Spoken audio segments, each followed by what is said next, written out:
Audio Jungle। सुरक्षा, हिफाजत, सलामती आदि बहुत सारे शब्द हैं और इनको अगर गंभीरता से लिया जाए तो इसका बहुत ही महत्व होता है।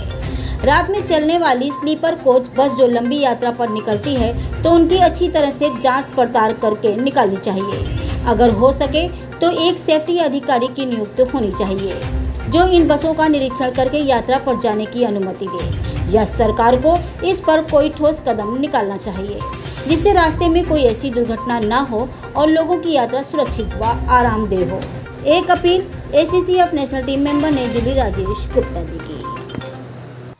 सुरक्षा, हिफाजत, सलामती बहुत सारे शब्द हैं, मगर अगर हमने ज़रा सी चूक करी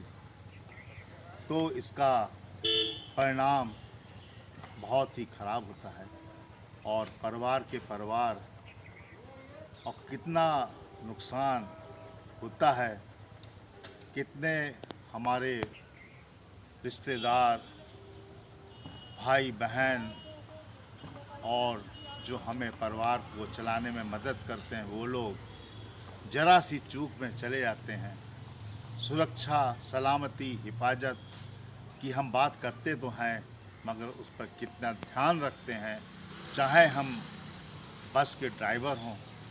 चाहे हम बस के कंडक्टर हों, चाहे हम बस के मालिक हों, चाहे हम बस की टिकट बुकिंग करने वाले हों, हमें बहुत जागरूकता के साथ ज़िंदगी को सही सलामत पहुंचाने के लिए मेहनत के साथ साथ अपने जो तजुर्बे हैं उसको भी इस्तेमाल करना चाहिए। स्लीपर बस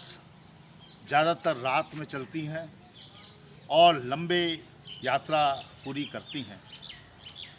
रास्तों में कहीं कहीं पर उनको रोककर चाय पानी नाश्ता होता है, मगर क्या ऐसी कोई व्यवस्था है जहां पर उस बस को चलाने वाले, उस बस को लेके चलने वाले जो उनका स्टाफ है उनको देखने सुनने का कोई ऐसी एजेंसी है जो देख ले कि ये जिस स्थिति में अपने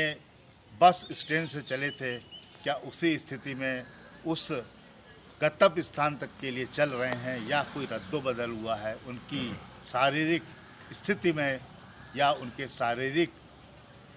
क्षमता में।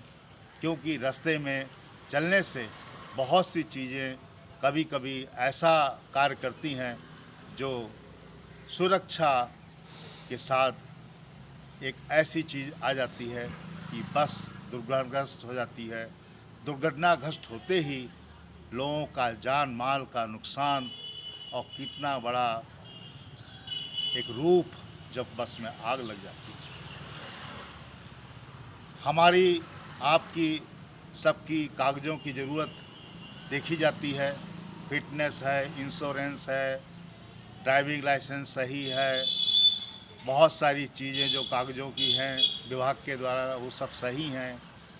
और अगर सही भी हैं तो फिर ये घटना कैसे हो गई, इस पर विचार करने पर एक ही बात सामने आती है कि मानवीय क्षमता अगर ज़रा सी चूक गई तो ये घटनाएं हो सकती हैं। तो हम क्यों ना मानवीय क्षमताओं को थोड़ा मजबूत करें, दुरुस्त करें और बीच बीच में जैसे बसों के बुकिंग ऑफिस होते हैं उनसे बुकिंग करा के यात्री रात में चढ़ते हैं उतरते हैं, या और भी ऐसी एजेंसियां जो रात में इन बसों को टूल प्लाजा वगैरह में चेक करती हैं, वहाँ पर ऐसी व्यवस्था अगर सरकार करे कि इन बसों को कोई सरकारी एजेंसी चेक करे और उनके स्वास्थ्य, गाड़ी की फिटनेस और गाड़ी की वर्तमान स्थिति में क्या टायर की पोजीशन है, क्या उसका जो इंजन है उसकी क्या पोजीशन है, उसकी लाइट की क्या पोजीशन है, सही चीज़ उस रोड पर सही सलामत है कि नहीं, या कोई उसमें रद्दोबदल हुआ है, अगर है तो उसको रोक कर सही करने के लिए कहना, या उसमें किसी को चेतावनी देकर उसके ऊपर निगाह रखना कि ये बस सही तरीके से उस गंतव्य स्थान पर पहुँचे, क्योंकि उसमें कितने जिम्मेदार लोग बैठे हुए हैं, कितने के संबंधी, माता पिता, भाई बहन, पता नहीं कौन कौन लोग बैठे हैं, और घटना होने से कितनों का परिवार उजड़ जाता है। गंभीरता से अगर सोचा जाए तो इस पर अवश्य कार्य होना चाहिए, और बसों को चलने के पहले जैसे कि सेफ्टी ऑफिसर होते हैं हर कारखाने में, वैसे ही अब इन तरह की बसों को चलाने वाले जो एजेंसीज़ हैं उनमें भी सेफ्टी ऑफिसर की नियुक्त होनी चाहिए, और जो बसें डेली चलती हैं उनका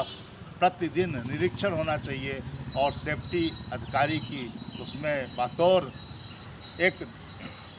घोषणा पत्र होना चाहिए कि ये बस हर तरह से संतुष्ट की तरफ मानक रखती है, और संतुष्टि का मानक अब इसको बस को ले जाने के लिए जो है परमिट करता है, अनुमति देता है। अगर इस तरह की थोड़ी सी तकनीकी और व्यवहारिक और मानवीय चीज़ों को अगर हम इसमें जोड़ते हैं तो अवश्य ही इसमें कुछ बदलाव होगा, कुछ इस पर लोग ध्यान देंगे, और वास्तव में हमारी ये स्लीपर जो चलती हैं रात में उनमें सुरक्षा